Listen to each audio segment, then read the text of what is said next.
First my cat cries at the door, now I can't even speak. I don't even know what today is.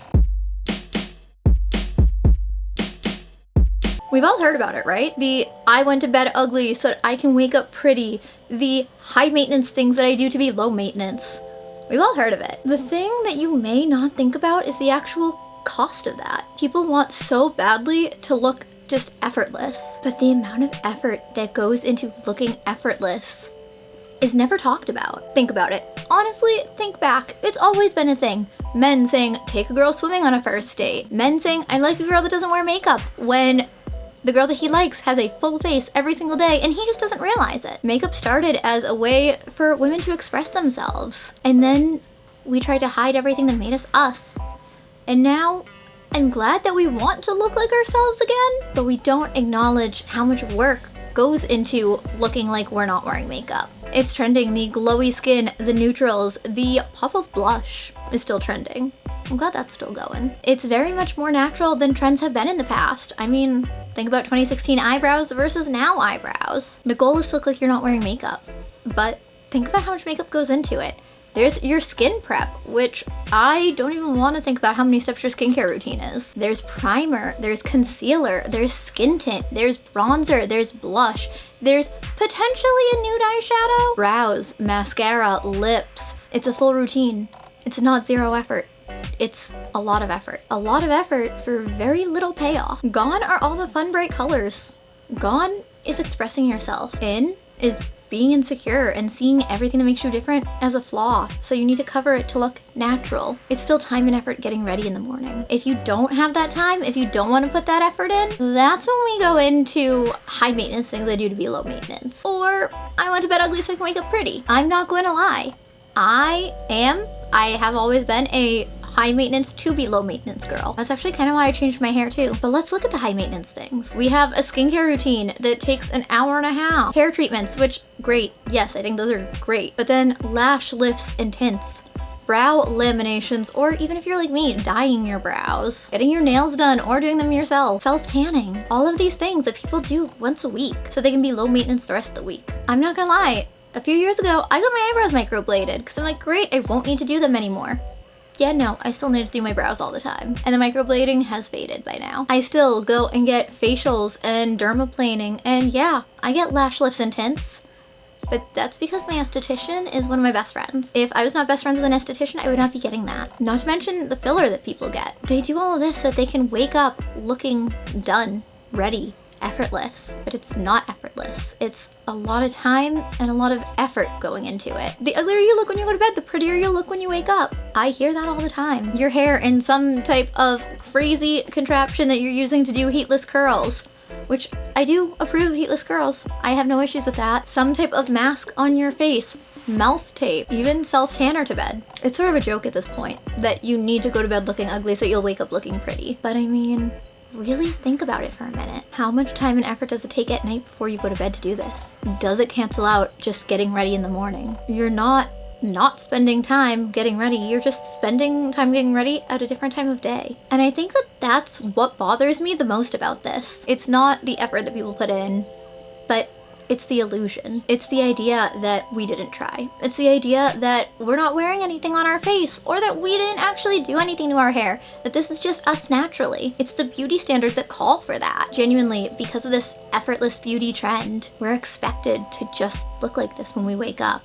We are. It's so much harder to live up to. And honestly, for younger people, it's so damaging to them. Imagine you're in middle school and you see all of these people who are effortless and no makeup. You think, why don't I look like that?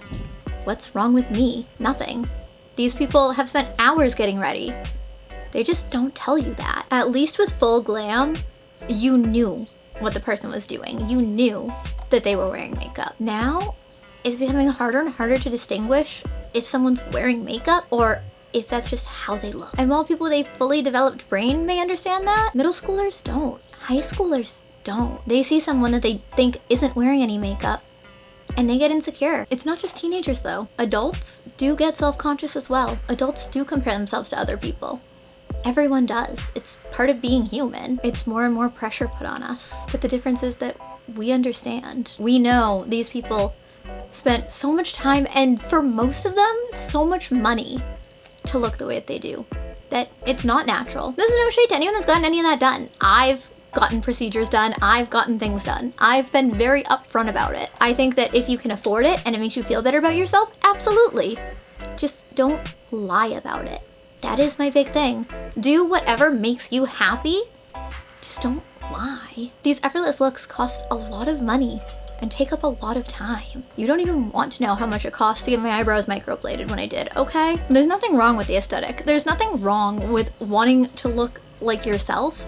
There's nothing wrong with wanting to look natural, but let's not convince people that that's what you actually look like with no makeup. You want to see what somebody with no makeup actually looks like? This is me with no makeup. I didn't do my brows. They're not shaped well. No concealer. I didn't cancel out all the redness around my eyes. Obviously, you can see the indent in my forehead that can only be fixed if I get filler. But even with this, I've had miah removed from my face. I've been dermaplaned many times over. My eyebrows were microbladed. You can still see some remnants of microblading. My lashes. I'm pretty sure that my last lash lift has already fallen by now. This is what no makeup looks like on someone that has had stuff done. It doesn't look airbrushed. It doesn't look the way that so many people portray it as. Do my glasses hide a lot of the discoloration around my eyes? Absolutely. But let's be real here. Is being high maintenance a bad thing? No, there's nothing wrong with it. Is being low maintenance a bad thing?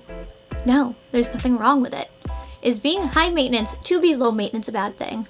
No, there's nothing wrong with it, but there's something wrong with lying about it. There's nothing wrong with putting in the effort, but to act like you didn't put in any effort, there is something wrong with that. If you spent 45 minutes at night before bed so you can wake up looking like you got ready, yeah, then you spent 45 minutes getting ready. I don't know, y'all. Maybe I'm just crazy. Maybe I just see so much of the 2000s coming back that I'm afraid of 2000s image issues for girls coming back. Genuinely, if 2000 skinny is a thing again, I will riot. But all of this acting as if you didn't get ready, acting as if you're not wearing any makeup when you actually have a full face on. As much as I hate to use the term, that's pick-me energy. Let's not think negatively about those that do spend time getting ready in the morning. Let's not speak badly about those who do get ready at night. Let's not speak badly about those that are high maintenance to be low maintenance. Let's only speak badly about the people that lie about it. That's simple enough, right? I don't know, y'all. I don't even know if any of this is coherent, even remotely. I just know that this is where my train of thought has been, and I just needed to get it out. So there you go. Don't get me wrong, I love a good high maintenance to be low maintenance. Catch me on a Sunday dyeing my eyebrows with under eye patches on and self-tanner on my body. Honestly, catch me oiling my hair and deep conditioning my hair and sleeping with it in 2 processing caps and a shower cap, just so that it doesn't leak all over my pillowcase. Catch me just going all in so that I don't need to put in as much effort during the week. But I will always be upfront about it. I will always tell y'all that this is how I look with all of my effort put in. It feels like we're back to photoshopping magazine images, but it's not on magazines anymore. It's in real life. It's giving unrealistic beauty standards. And we need to leave that in the 2000s. Again, there's nothing at all wrong with natural looking makeup. Just don't pretend that you're not wearing any. Be honest. So now I need to know, what do you all think? Do you think that realistically, the whole I woke up like this, high maintenance to be low maintenance trend can actually be damaging? Do you think that it's actually spending a lot of time getting ready? Or do you think that it doesn't count because it's not in the mornings? Again, I'm all for it as long as you're honest about it. I have younger sisters, I have nieces, I have a niece in high school. I don't want them to get these unrealistic expectations of beauty. I don't want them to wonder, why do these people look like this? They just woke up like that and I don't. I don't want that part of the 2000s to make a comeback. I don't know, maybe I am just traumatized from the 2000s though. Let me know your opinion in the comments. I'd love to hear about it. If you did like this video, make sure to subscribe. I put out new videos every Wednesday, Sunday, and then alternating Mondays and Fridays. When you do subscribe, make sure you hit the bell, otherwise YouTube will never tell you when I post new videos. It's a little bit broken like that. Also, while you're at it, go ahead and give this video a thumbs up. It really does help boost my small channel in the algorithm a lot more than you would think it would. If you want to help support the channel, I do have a Patreon and a Ko-fi page. Both will be linked below. I appreciate it more than I can put into words. And I have a Discord, which will also be linked below. I love you all, and I will see you in my next video. Bye. I know what I like, baby, I like you. Miss American Pie with the high IQ. Oh my, I do, just fly right through. We'll get high as a kite in the afternoon, 'cause I know